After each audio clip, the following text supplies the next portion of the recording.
Hi there, and thank you for joining us on the Overcomers Overcoming podcast. We feature those who are in the process of overcoming or have overcome any type of life encounter, life obstacle that at the time seemed to be almost insurmountable.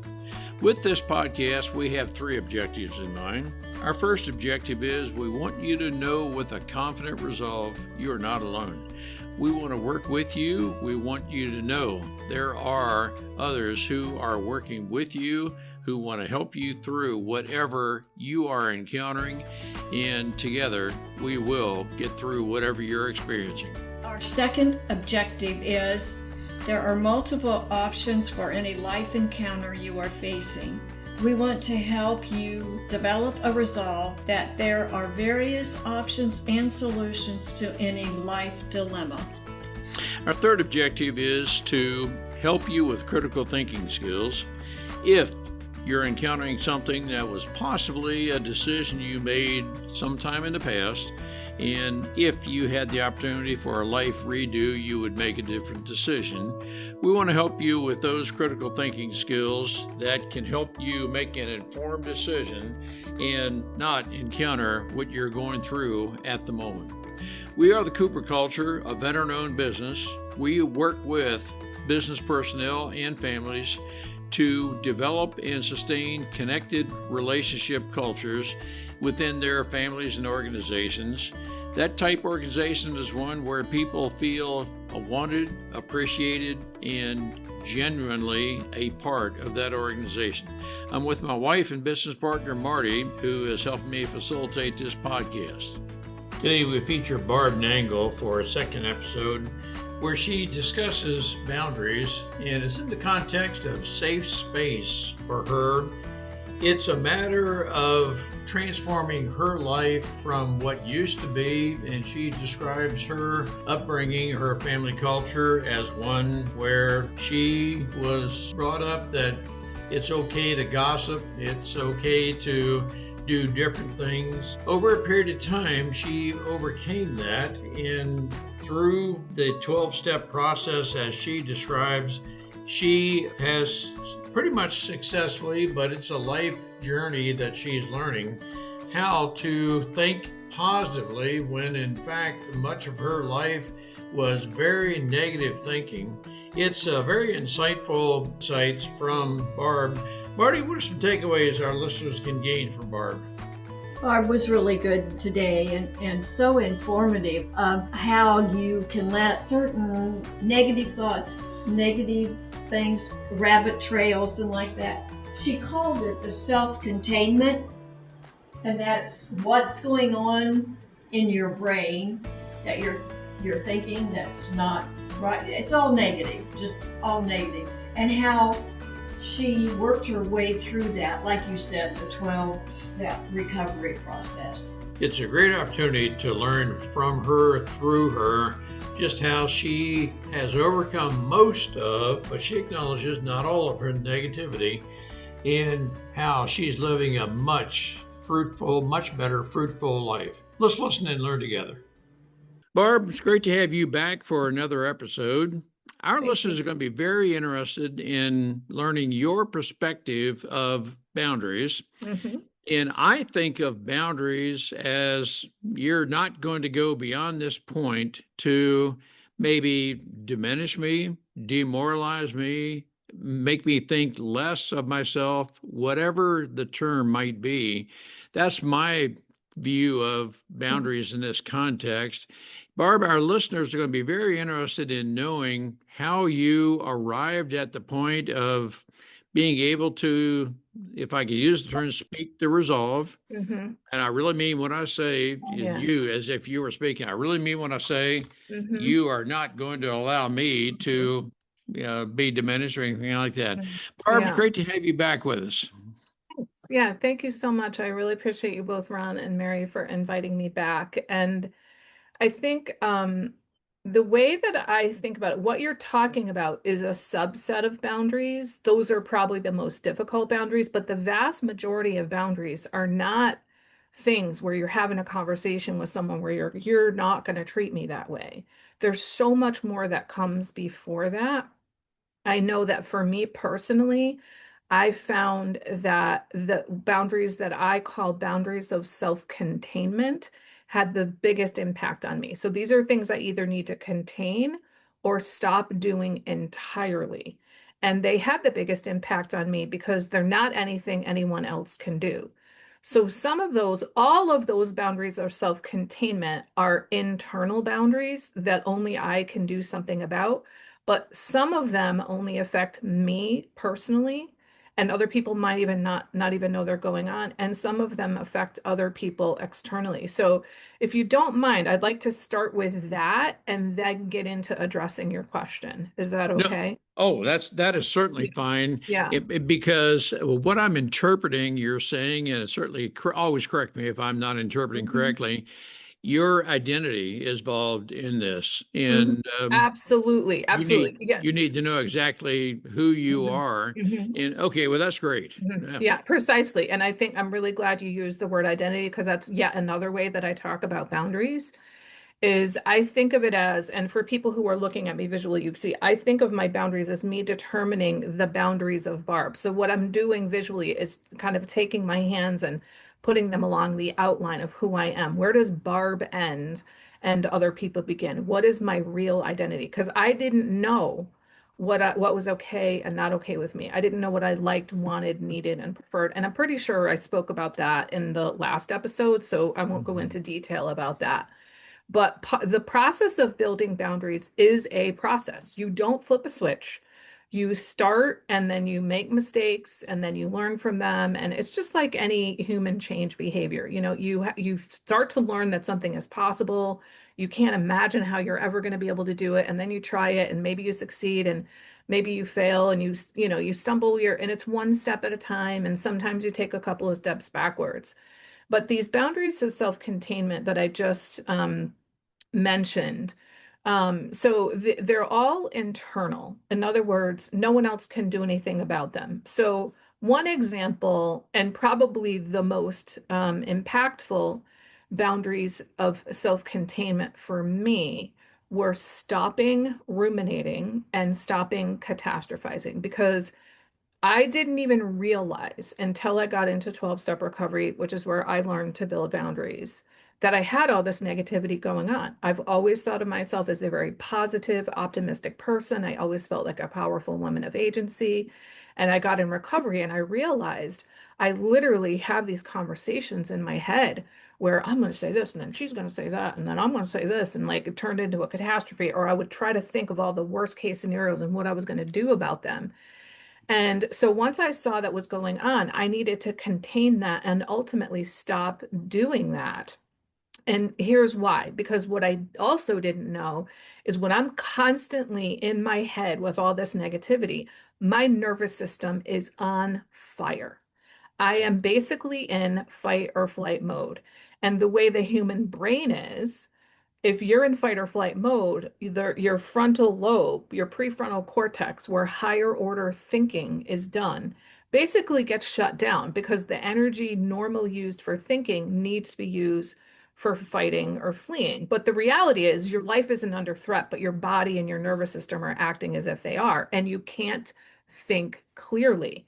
You're never going to make decisions like that. So I was in fight or flight mode all the time and I was reacting to the world around me rather than acting on the world around me. And another thing about being triggered like that in fight or flight mode, not only are you reactive rather than proactive, but it's very difficult to detect nuance. So when you're like that, it's usually you see black and white thinking. I'm either a success or I'm a failure. Someone is either a blessing or a curse. There's no in between. We can't see gray when we're like that. So, learning to contain all this ruminating and catastrophizing and blaming and complaining negativity that I was doing had an impact on me, my body, and my nervous system. But of course, it also had an impact on my perspective of the world because I wasn't constantly looking for negative things. Well, then there are also boundaries of self-containment that, of course, they affect me. All of them do, but they may also affect other people. And I'm going to use the example of gossip. So I didn't know that me talking negatively behind my boss's back for 19 years was gossip, which is pretty hilarious because it's the definition of gossip. Mhm. But I thought I was commiserating, that I was corroborating my stories with people. Like after 19 years, you don't need to corroborate the story. And what I learned in my process of trying to stop gossiping was that it was really about indirect communication. I grew up in a family where you didn't go to the person that you had a problem. So, Ron, let's just say that I had a problem with you. I wouldn't go to you. I'd go to Mary and be like, Mary, can you believe that Ron, blah, blah, blah. And I wouldn't really talk about the problem. I would talk about Ron. So that's called indirect communication. That specific type of indirect communication is triangulation. So I grew up in a family like that. So of course I gossiped. This came, and it's not like my parents sat me down and were like, we're going to talk about other people. It's just a pattern that they learned. So when I was trying to stop gossiping, I was like, oh my God, this feels really good. I hated admitting it, but trying to stop was really hard. So I started talking to other people in recovery.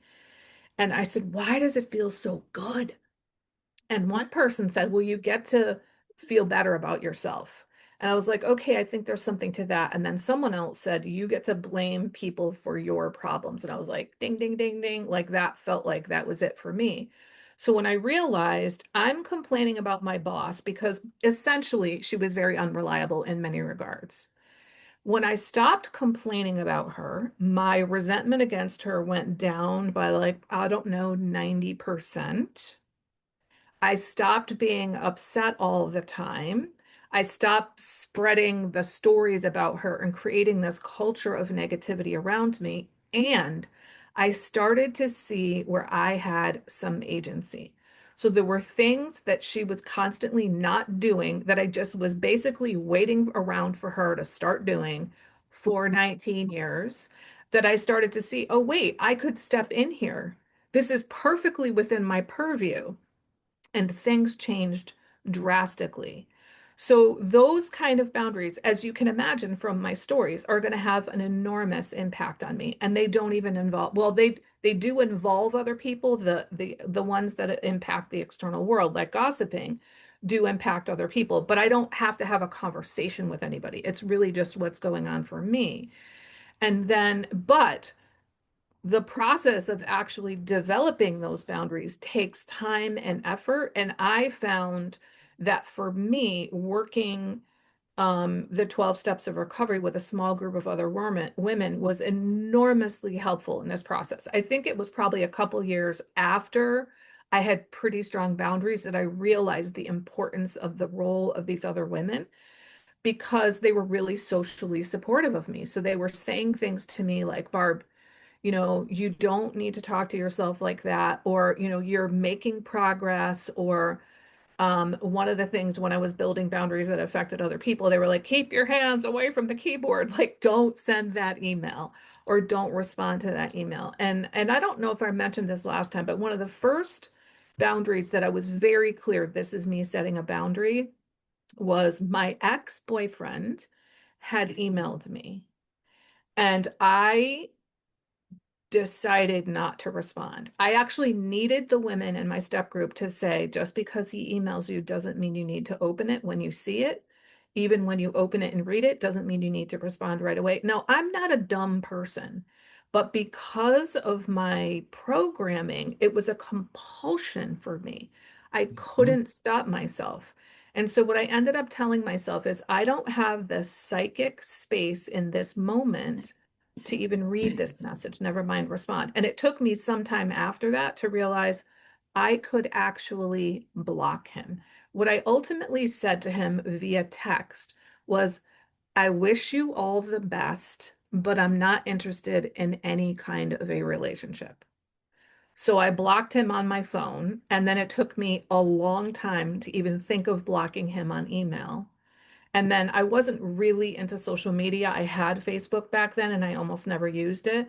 But when I would sign in, he would be messaging me. So then I was like, oh, I guess I need to block him here too. And actually, so this is in 2014 when he and I broke up. 2 years ago, he tried to start following me on Instagram. We're talking 10 years later. And I was Mm-hmm. like, nope, block me. So, that's an example, but he was not a narcissist. He was just someone who just like didn't give up kind of thing. He was in no way a narcissist. So then when it came to having, actual conversations with people, because I stopped doing a lot of things that I was doing that created dysfunction and chaos around me, I started seeing how much of a role I had. This is one way I think of it. I hate the metaphor of bombs, but I'm going to use it anyway. I think of it as I was basically lobbing bombs into my own life, but I thought they were coming from elsewhere. And Mm-hmm. when I started cleaning up my behavior, I was like, whoa, man, there's a lot less chaos in my life. And when I started having more peace and serenity with less chaos, I started realizing, my tolerance for chaos is going down, which meant I stopped seeking out people and situations that were chaotic that I just tolerated in the past. So just by doing those things, the things going on around me, I just stopped participating in a lot of things. So, for example, one of the things that I realized over time is that the vast majority of my friends were my friends because I did all the work. I set up the social events, I sent them the emails and text messages and left the voicemails and the reminders and made all the overtures. And I realized how resentful I was about that and how exhausting it was. And at the same time, I had started making friends in 12-step recovery who I was going to meetings with every week. So I saw them weekly. We would often have coffee after the meeting. And then I started socializing with them after the meeting. So I started having these friendships based on a mutuality. And the contrast between these new friendships and the other friendships where I worked so, so, so hard was so great. I couldn't possibly not notice it. And so I didn't really make decisions. I'm going to stop reaching out to these people. Some people I did actually, but most of the time I just was like, I just stopped reaching out to them. And I started realizing they're not reaching out to me.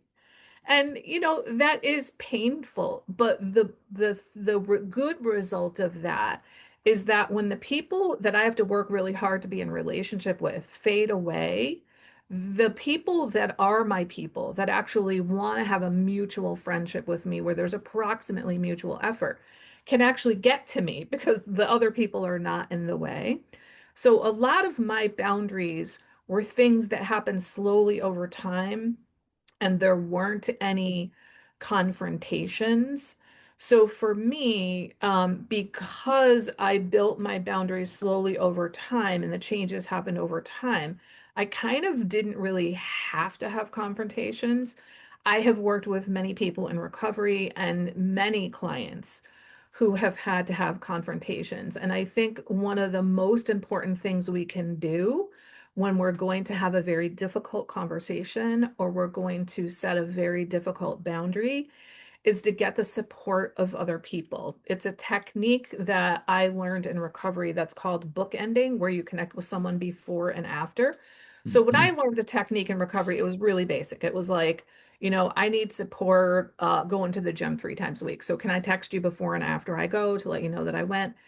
But what I'm talking about is a much more detailed and important kind of bookending. So here's how it works. You want to find a person who is emotionally supportive of you and someone who's also not emotionally connected to the situation and like is a mature person who's going to be on your side, but they're not going to be like bashing other people and stuff. And you have them think through with you what you want to say, when you want to say it, all that stuff. So, for example, you might say, I'm going to go talk to them on Sunday afternoon in person. Here's what I like to say. And so this person, I'm going to call him your boundary partner, this emotionally mature person Mm-hmm. might say, are you sure you want to say that? Are you sure you need to do this in person? Maybe you could do it on the phone, or maybe you could do it on Zoom or something like that. Now, these are your boundaries and you Hmm. get to make the final decision, but it's not a bad idea to get the feedback of someone else. And so you're connecting with them, you're bouncing ideas off of them. And then here's where the actual bookending comes in. The day that you're going to have the conversation, you talk with your boundary partner, probably on the phone, and a few things are going to happen. One, you're going to have them help you. It'll probably just happen naturally. They'll help you process your difficult emotions. And so that you can actually know that somebody knows where I am, they know what I'm doing, and they know what I'm going through. I'm not alone here. Because most of us, the thing that stops us from either setting boundaries or following through them is feelings. We have these big feelings and we're afraid of our feelings. Many of us grew up not knowing how to manage our feelings. And so to be an adult and have another adult who's supporting us with our feelings can be game changing for us. The other thing they'll do on top of processing your difficult feelings with you is say affirming things like you're doing the right thing, you deserve to set this boundary, you're not a bad person, I'm here with you, you're not alone. Then that's the first and bookend. Then you go and you have the conversation with the target of your boundary. And because you've processed all these feelings and you know you're going to connect with your boundary partner afterwards, the chances of you launching all of those negative emotions at the target of your boundary have gone way, way, way down. And you also know, like in your being, there's somebody out there who knows what I'm doing, they know what I'm going through, and they're on my side and they're going to be there when I get back. Then, when you're done with the conversation with the target of your boundary, you reconnect. This is the other end, the other bookend with your boundary partner. Now, even if things went fantastically, you may still have difficult feelings. So you can once again process your feelings with this person and you can get affirmation again from them. You did the right thing. You are not a bad person. Like, I'm here with you. Like, and, look at the freedom that you're going to have having set that boundary if you need additional support. I know, like, I'm describing this in words to you. I personally have experienced this. I cannot possibly convey in words the emotional relief that having someone on your side when you're doing something like this can have. Because, again, as I said, it's the difficult feelings that cause us to stop setting boundaries or cave on our boundaries. So when we actively work on that and we bring someone else who's on our side to help us with that, it can be a game changer. Now, there are other things we can do too, which we can talk about as we go further in the conversation. Yeah, let me ask you something I think is very important you described early on, Barb. And I'm going to use the word product of, but it Mhm. seems, based on the way I'm processing what you said, you are a product of, I'm staying away from the word victim of, but you're a Mhm. product of your family culture. Right. That's all you knew. Hmm. And I mean, it's very logical to say that. That's all Hmm. you knew, Hmm. that Right. gossip and so forth. And it wasn't until it seems, and I want to phrase this as a question, did someone need to intervene in your life to say that, hey, Barb, why don't we try something different, or whatever the term would be, Hmm. that you said, yeah, the 12-step recovery. Yeah, maybe that's what I need to do. Hmm. And you seem to express the relief of, I don't have to gossip any longer. I Hmm. can express gratitude. And Hmm. wow, Hmm. the joy in my soul, if I could use that term, Hmm. you seem to be expressing that. Now, I don't want to suppose that I'm Yeah. expressing that correctly, Barb, Yeah. but I'm just Yeah. supposing. Yeah. Well, I think at its core, I think what you're asking me is how did I know to stop gossiping and how did I go through the process of learning it? It That was kind of, that, yeah. or did a person tell you, your Mhm. mentor, that, hey, Yeah. Barb, I've got Mhm. another way we can do this? Yeah. So the process of the 12 steps of recovery actually brings up these attributes that we have that aren't working for us. Mostly people call them defects of character. Some people call them shortcomings. Some people call them defenses of character. Some people call them default settings, but the process of recovery, going through the 12 steps, actually brings these things to light and also helps you turn them around. So in one of my programs, the ACA, Adult Children of Alcoholics and Dysfunctional Families, I worked in a small group of other women. In my other program, Overeaters Anonymous, I worked with a sponsor, which is the more traditional way to work the 12 steps. And so actually what was really helpful to me is my sponsor was a boss. And because I was having such difficulty with my boss, it was so good to have the perspective of a boss. And so she helped me, but I had the structure of the 12 steps. So I'll give you an example of one of the ways that I changed my gossiping. So this was on what we call step 6, which is become entirely ready to have these shortcomings removed.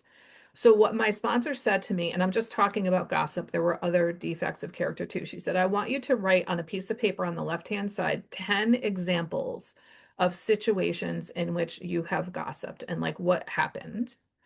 And then on the right-hand side of the piece of paper, if you had been entirely ready to let go of this defect of character of gossiping, which is what step 6 says, what would that look like? What would you do instead? Well, let me tell you something. Initially, it was like brain surgery for me because I didn't know how to not gossip. But I'm not dumb. And I thought through, okay, basically, I could go to my boss and say something like, you know what, this isn't really working. Can we find another way? For example. So, in other words, instead of the indirect communication of talking about someone behind their back, you have direct communication with them or someone else. So at that level, going through that process of coming up with 10 scenarios and then 10 ways in which like a person who doesn't gossip would handle those situations, what my sponsor said to me is you have just demonstrated to your higher power, because that's part of the 12 steps of recovery, that you are willing to become entirely ready. Like the fact that you went through the work of identifying what would it actually look like. And then I basically had a playbook.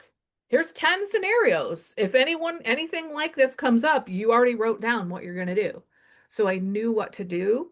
So that is an example of what can happen in the 12 steps of recovery and how the support of another person, can be helpful in that. So did that answer your question, Ron? Yes. Now, I want to ask you, and again, I'm processing what you're saying, is you learned, and it may have been a part of your work culture that helped you with this, but you learned that it is appropriate to confront someone about whatever the topic is. Am I processing what you're saying correctly? I want to take a very brief moment to tell you about myself, the Cooper Culture, a certified veteran-owned small business. I am a retired lieutenant colonel serving the Air Force for 22 years as an F-4 pilot, commander. I have 300 combat missions. I specialize in executive leadership training, team building, and workplace culture, where we help businesses to develop a culture of loyalty, trust, and by developing personality traits and personal strengths, we can help identify those traits that support the company's objectives. We do this through half-day and all-day training shops. I'm also a public speaker where I welcome the opportunity to speak with your group to help you develop your team to the point where people are loyal and they know exactly how they fit in the organization and contribute to your strategic objectives.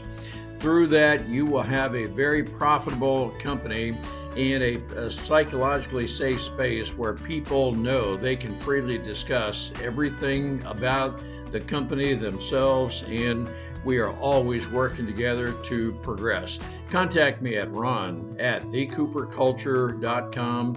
Our website is thecooperculture.com. Look forward to the opportunity to speak with your group, work with your group, to take your group to the next level to where we soar together. Let's work together.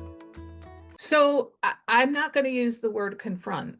I wouldn't Okay. use that. I would say directly communicate. I hear from people all the time, I don't like confrontation. I don't like confrontation either. There's a difference between stating something or asking a question than confronting someone.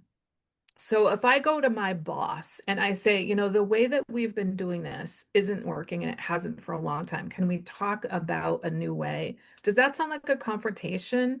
No. Some people might feel like it is because they've never had a conversation like that. And this is where, like, if that feels like a difficult conversation with you, then bookend it with somebody, right? Before and after. Think through what you're going to say. I think of it as like have some phrases in your back pocket. That way you don't have to think if you get all nervous and stuff like that, you have some things memorized. But if you check in with someone before and after, it's not going to be anywhere near as difficult. So I wouldn't use the word confrontation.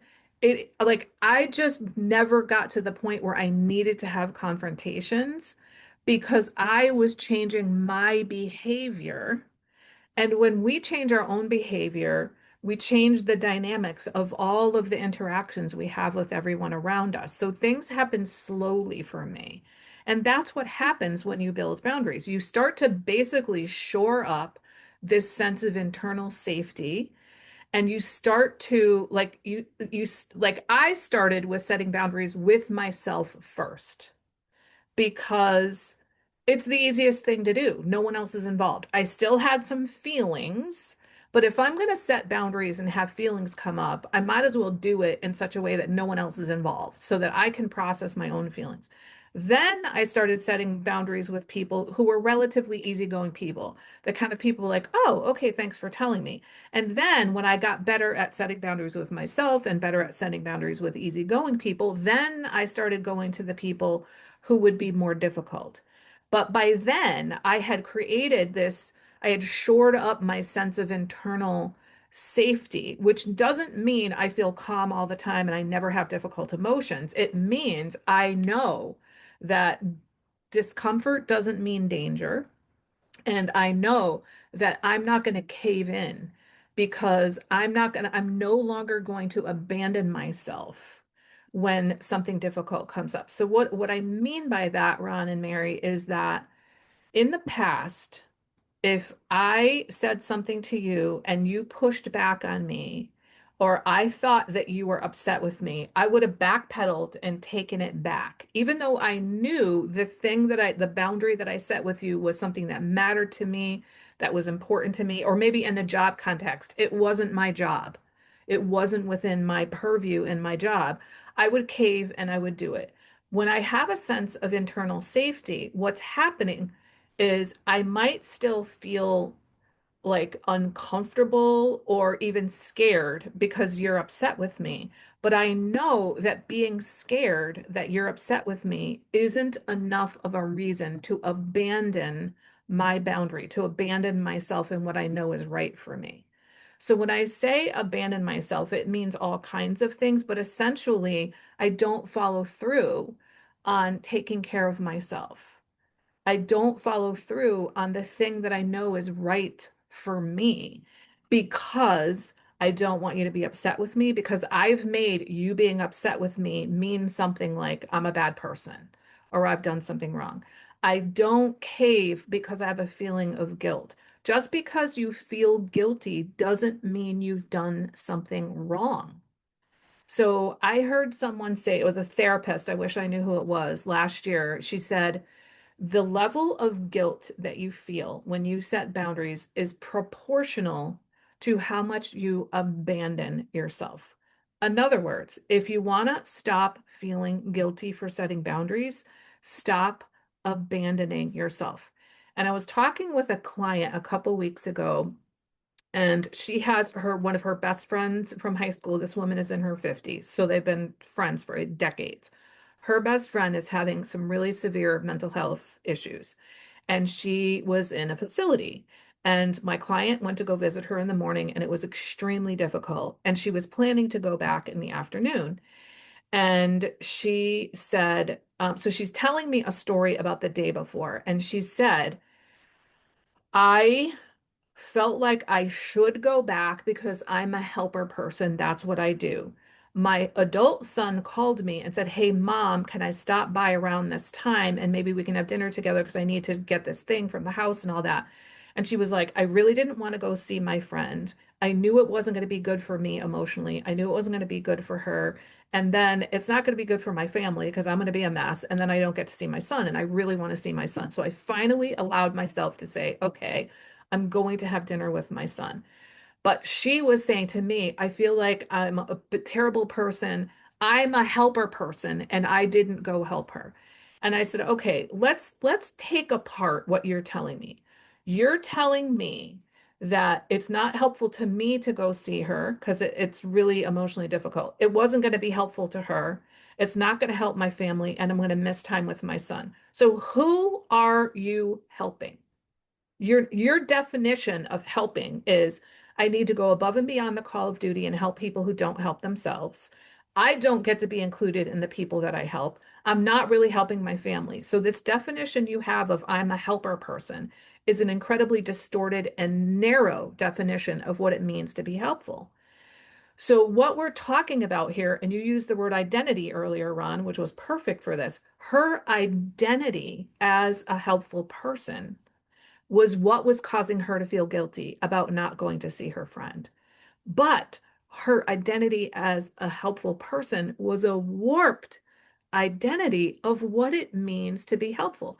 If you're a helpful person, it doesn't mean that you feel horrendous for not helping, right? That's rescuing. When you're getting to the point where you define helpfulness as, I go above and beyond what any normal human would do. I do it to the point of feeling horrendous. I realize it's not helping me. It's not helping my family. It's actually not helping the other person, but I'm still calling it help. That's a compulsion. And Yep. I would call that rescuing. So, so I think, when we talk about like, I feel guilty and the way to stop feeling guilty is to stop abandoning myself. And then I share this story about my client. She was talking about her identity, and I think that's where the guilt comes from. She calls herself a helpful person. She identifies as a helpful person, and she feels guilty for breaking the mold of identity as a helpful person. But when we broke it down, we saw it's like that's not what helpfulness is. If you look up helpfulness in the dictionary, I guarantee none of that stuff is in it. So it's the identity, the stopping abandoning yourself, learning to build this sense of internal safety. Again, internal safety doesn't mean you feel calm all the time. You will eventually feel calm way more of the time than you ever did before, but in the beginning you may not, but you'll understand that this discomfort doesn't mean danger. And I want to say something about, there's basically two types of discomfort. So there's the discomfort of dysfunction. If you have been living these dysfunctional patterns for decades, like I was, it's really uncomfortable. And it's probably just going to keep getting worse over time. And it's never going to end unless you do something drastic to change it. Well, there's also the discomfort of growth. And the reason the discomfort of growth is uncomfortable is because it's foreign, it's new. But eventually, when you keep practicing it, it won't be new anymore. It will become familiar and much more comfortable. And on the other side of those changing that behavior is going to be a new way of life, new patterns that are much more, you're going to have a much more easeful, calm, serene life with less chaos. So you've got like the never ending, getting worse all the time discomfort of dysfunction, and you've got the finite discomfort of growth on the other side of which is healing. So you're going to have discomfort. Which one are you going to pick? Well, I picked number two, the discomfort of growth. And so it's not about suffering discomfort, it's about growing discomfort. Yes, and I appreciate everything you're saying about that. We use the expression frequently. We need to be comfortable being uncomfortable when Mhm. we're Mhm. growing in a positive Yes. direction. But I also want to address a term I use, and I think our listeners need to be very careful about our word choice, and it's Mhm. it's the word confront. I Mhm. know that you thought of confront as confrontation. Hmm. I think of confront as direct communication, as you and Oh, I okay. Okay. did discuss. No, no, that's okay. But you Yeah. see, what I'm leading up to, Barb, is that if I don't explain myself and I just use the word confront, Hmm. you think, or some people may think, confrontation, which Hmm. means, and I don't mean in any form or fashion, being combative or Okay. argumentative. Got I it. mean very specifically, no, Mhm. let's be very direct in addressing this. Mhm.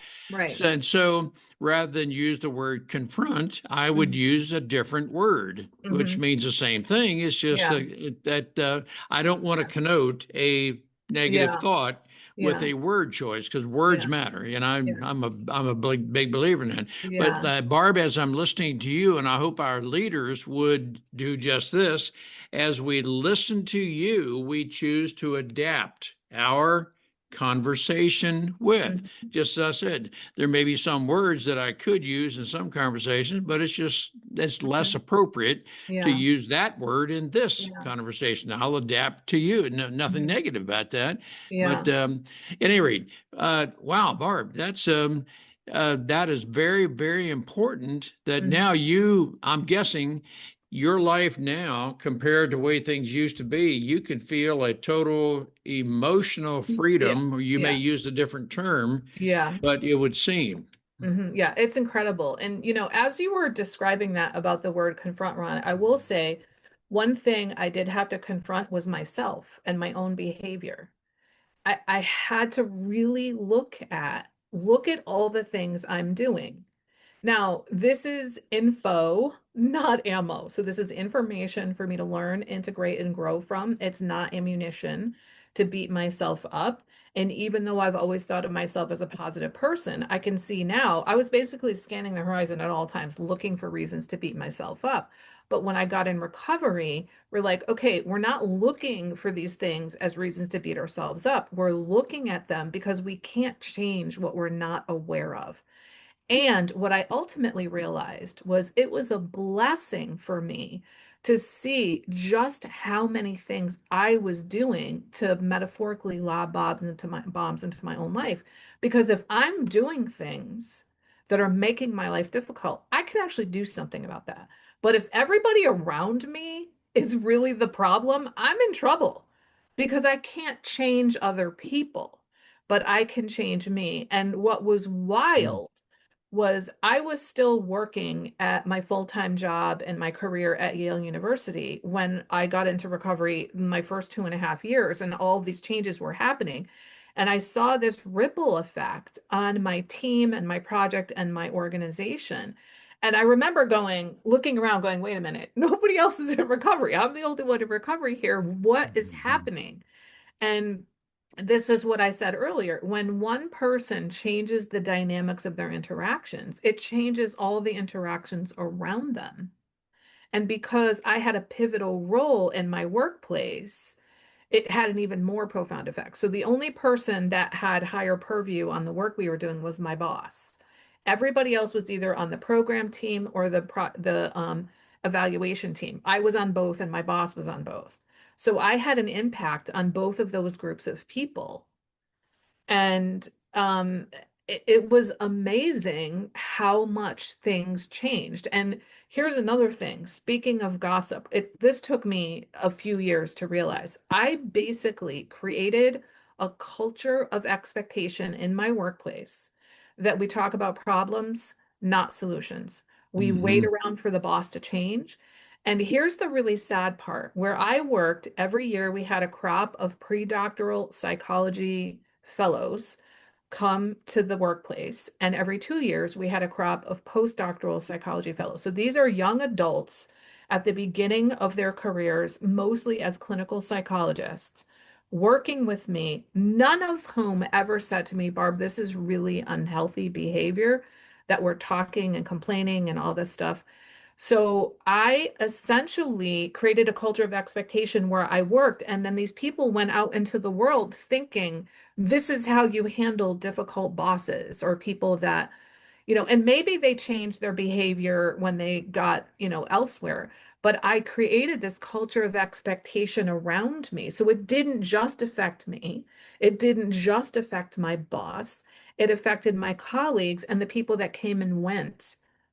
So this was not benign behavior, and it was very humbling to see the impact of that. But one of the beauties of the 12-step recovery is that when we take responsibility for our actions and change them, we also can make amends. So I never went, of course, I didn't go to my boss and say, I've been talking about you for 19 years behind your back. That wouldn't be right. There's no reason for her to know that. But I changed my ways. So one of Mhm. the ways you can make amends for your behavior is to change and Yep. to stay changed and to not engage in that behavior any longer. And then also teach other people to stop doing that stuff themselves. So I didn't just stop gossiping, I teach other people many things, not just to stop gossiping, but I carry the message of recovery to other people through my 12-step work, but also through my business. Right on. Well, we'll bring this in for a landing with this final question, Barb. If you could put a time frame that how long did it take you to get from what was deep negativity to your positivity now, or would you consider this a lifelong growth process? Yeah, it's definitely a lifelong growth process, but for me personally, I would say the first 2 to 3 years were just deep work, profound change where I saw massive growth. I still continue to grow. Like even this year, I've had a lot of impact. I would say I don't think I ruminate about the past anymore. I still occasionally catastrophize about the future.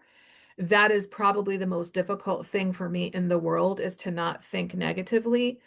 And I would say that even though it's not gone, that until last year, it probably went down by like 90% of what it used to be. And I would say in this past year, I've gotten it down to it's like 99% gone. I've just done a lot of work. Some of it is this working on my nervous system because Mhm. sometimes for me, Ron and Mary, it's not even a thought that I have. A feeling comes up in me. There's probably a subconscious thought, but Yep. I don't know what it is that makes my system go aflame. But because I do stuff on a very regular basis to take care of my nervous system, I'm basically creating new neural pathways in my mind and body so that I'm getting my body much more used to being calm. And so it's easier to get back to that than it ever was before. And then I also really built self-trust over time by showing up for myself, following through for myself, having my own back. I didn't trust myself before recovery. I also know that I think I liked myself, but I can tell you I did not love myself. And I also Mhm. didn't feel worthy. Now, if you had asked me, whatever, 15 years ago, do you feel worthy? I'm sure I would have said yes. But when I look back now at all of the stuff that I did in my life, that was not the behavior of a woman who feels worthy. Well, I feel worthy now. So all of that stuff, the self-trust, the self-love, the self-worth came from the process of building boundaries and creating this sense of internal safety that I'm talking about. But, I'm 11 years into my process of recovery and things are still changing. But for me personally, it was, those first 3 years but I also worked really hard and I was in two different fellowships. I did step work. I went to workshops. I did all kinds of things. So some people go to 12-step recovery and they just go to meetings and they don't do anything else. It's going Mhm. to help you, but it's not going to help you the way that I got help. It's going to help you to like do the work and hang out with people in recovery and really be committed to it. Well, Barb, on behalf of our listeners, I want to thank you for being very candid, vulnerable, and congratulations on your continuing recovery. Yeah. I think if we all are realistic, everything in life is a journey of learning and getting better at. Marty and I are believers that we can always improve people, processes, everything. Thank you on behalf of our listeners, Barb, for the recovery that you have made from the past and are continuing to make. You're a great inspiration. Thank you. Well, thank you so much. And I so appreciate you inviting me back again. I'm quite honored by that. Great. We appreciate having the opportunity to share our and our guests' life experiences with you. The Cooper culture advances organizations to achieve and sustain high retention rates, connected communication, and trust through personality insights and principled leadership. You can contact us at our website, thecooperculture.com, and you can contact us directly at ron@thecooperculture.com or Marty, M-A-R-T-Y, at thecooperculture.com. We work with you to help assess aspects of your culture to advance the environment and people to their best performance. We do that through our staff of certified personal performance coaches, leadership trainers, keynote speakers, and DISC personality behavior experts. You can book a speaking engagement directly through our website by contacting us at ron@thecooperculture.com. We look forward to sharing our life experiences with you, some of which are profound, some of which are pretty funny. Some of those life experiences are ones we'll never do that again because we've been through stuff. We truly look forward to working with you, speaking with you, helping advance you in any way that we can.